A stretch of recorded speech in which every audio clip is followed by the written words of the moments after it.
El cáncer es una enfermedad compleja que surge de la transformación de células normales en células cancerosas.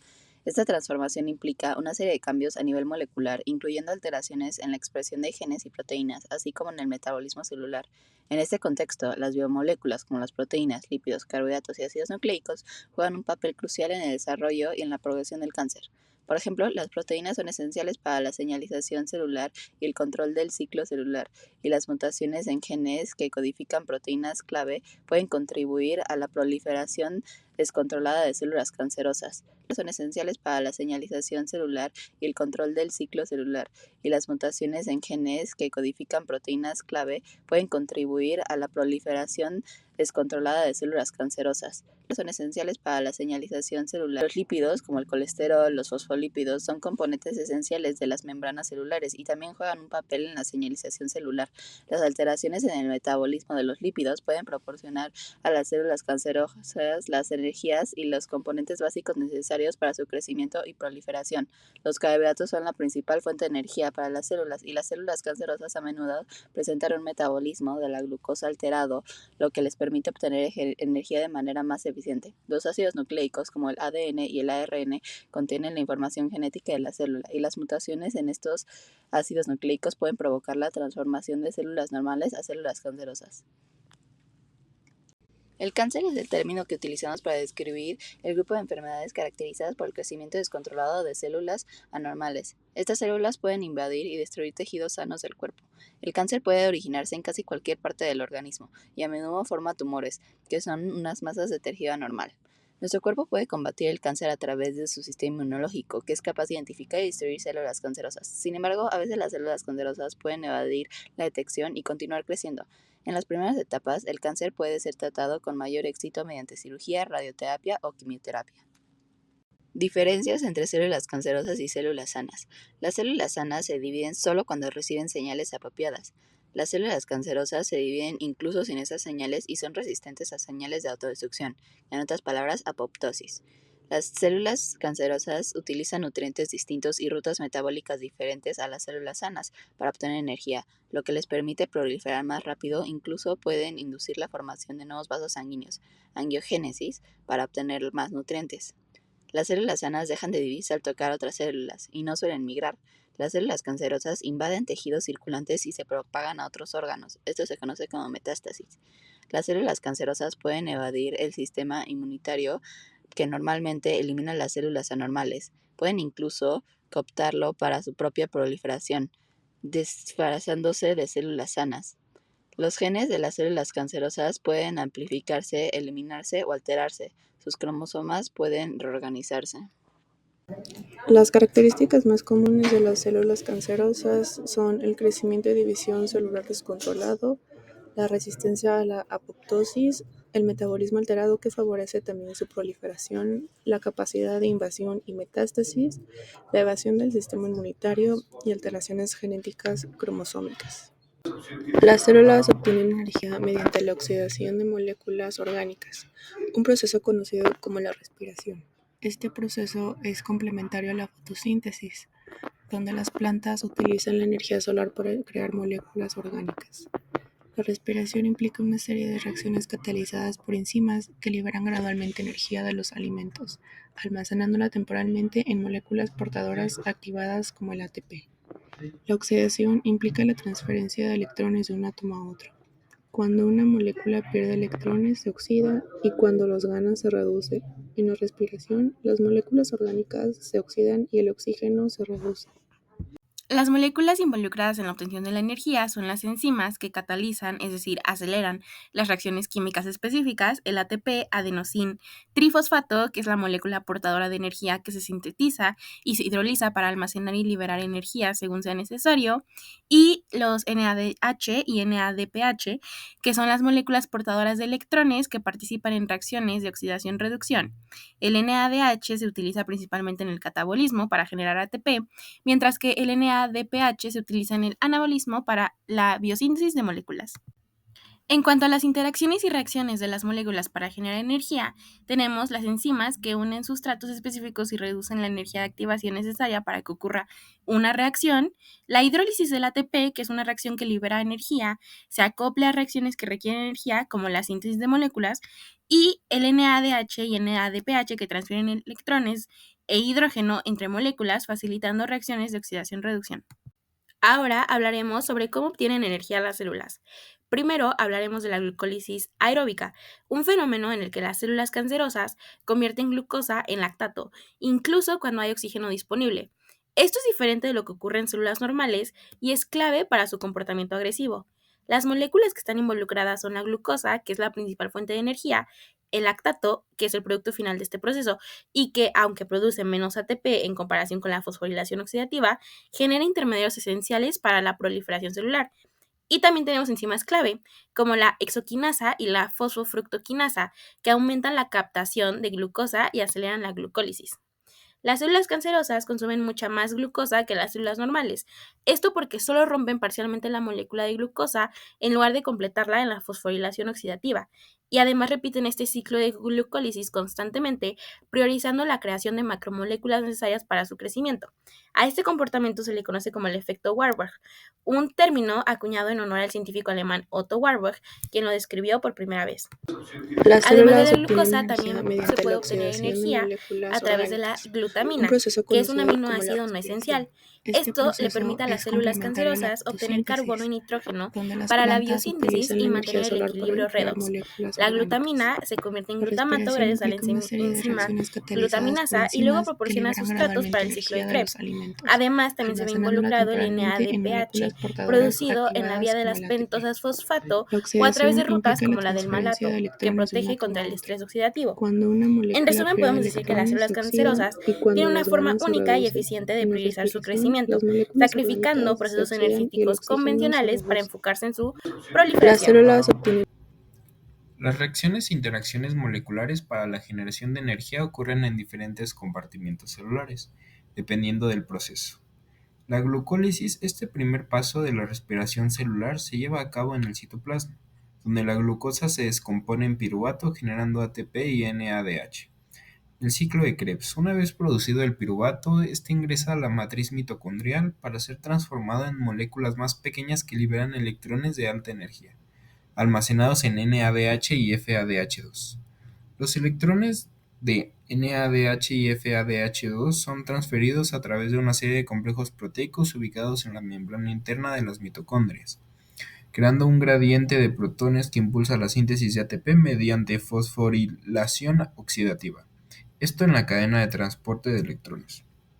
En organismos fotosintéticos, las reacciones de generación de energía también incluyen la fotosíntesis, que ocurre en los cloroplastos del cáncer.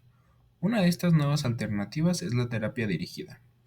Esto es un tipo de tratamiento del cáncer que actúa sobre las proteínas que controlan la forma en la que las células cancerosas se multiplican, dividen y diseminan. Hay varios tipos de terapia dirigida. Para la mayoría de las terapias dirigidas se usan medicamentos macromoleculares o anticuerpos monoclonales. Estos anticuerpos monoclonales son proteínas elaboradas en el laboratorio. También se llaman anticuerpos terapéuticos.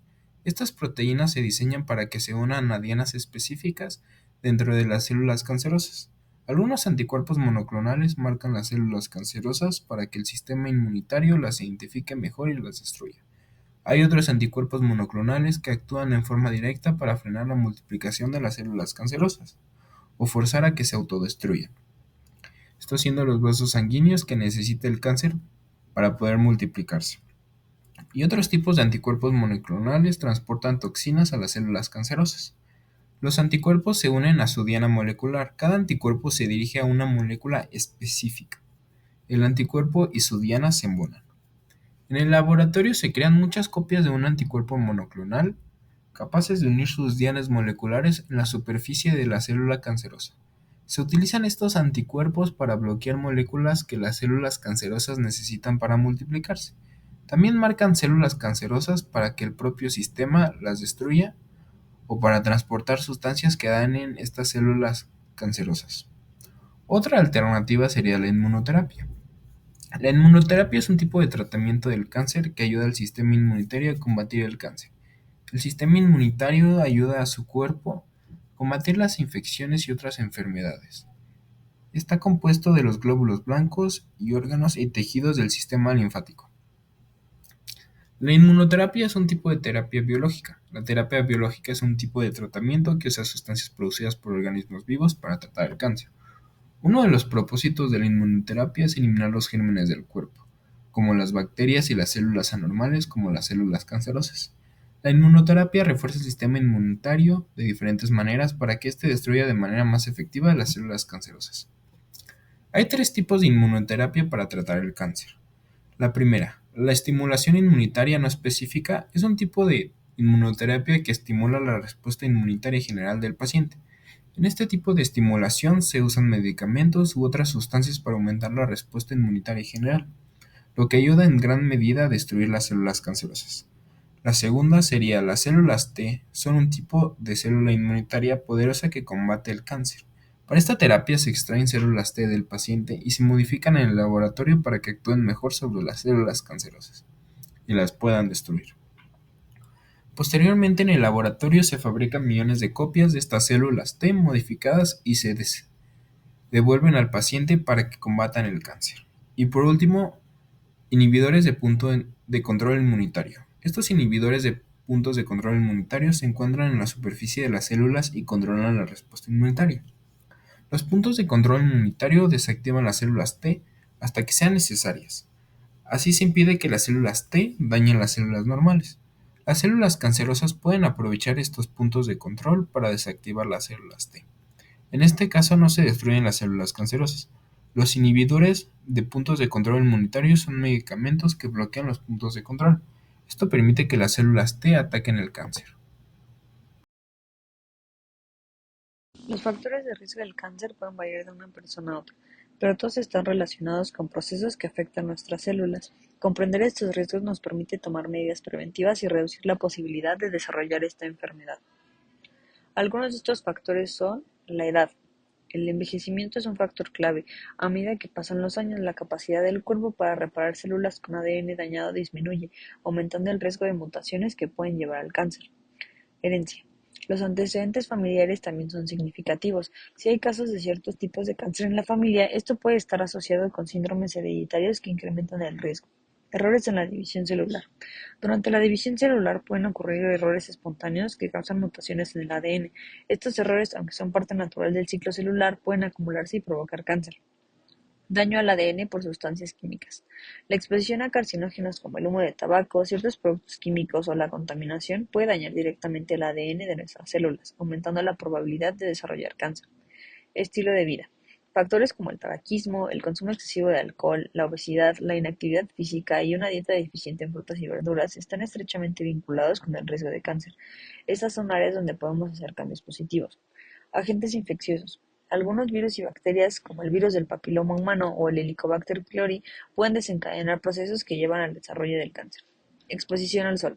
La radiación ultravioleta es una de las principales causas de cáncer en la piel. Usar protección solar y limitar la exposición al sol puede reducir significativamente este riesgo.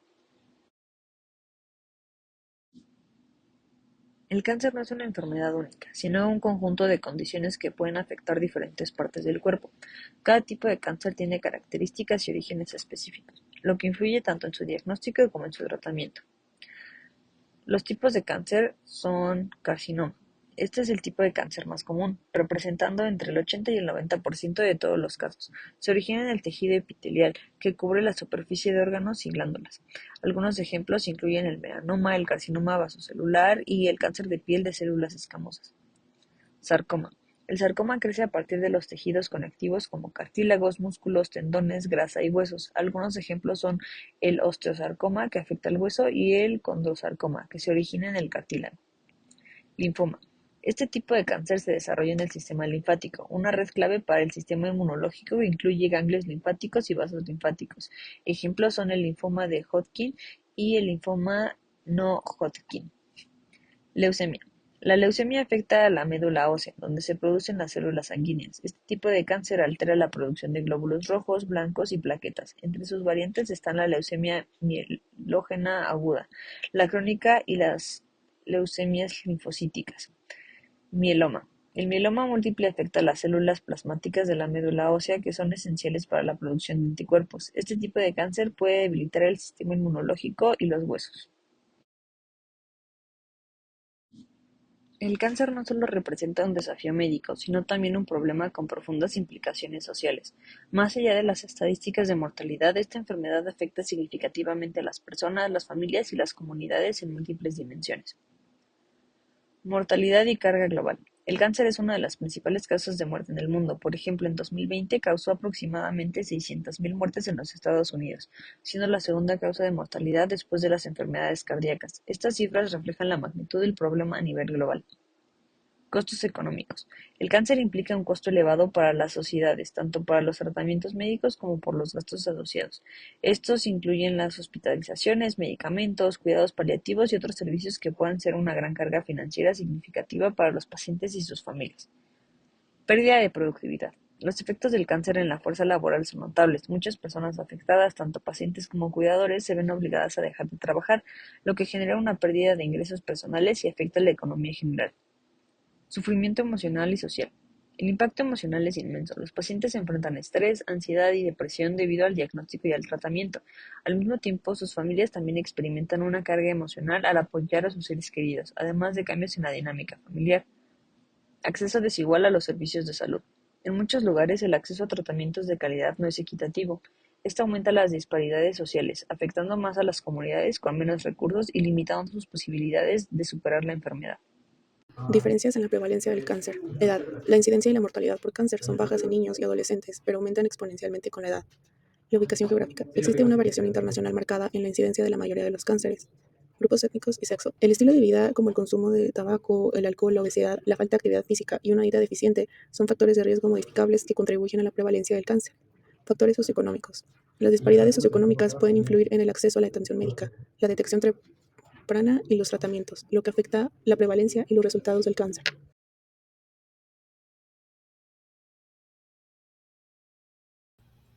Muchas gracias por ver nuestro video.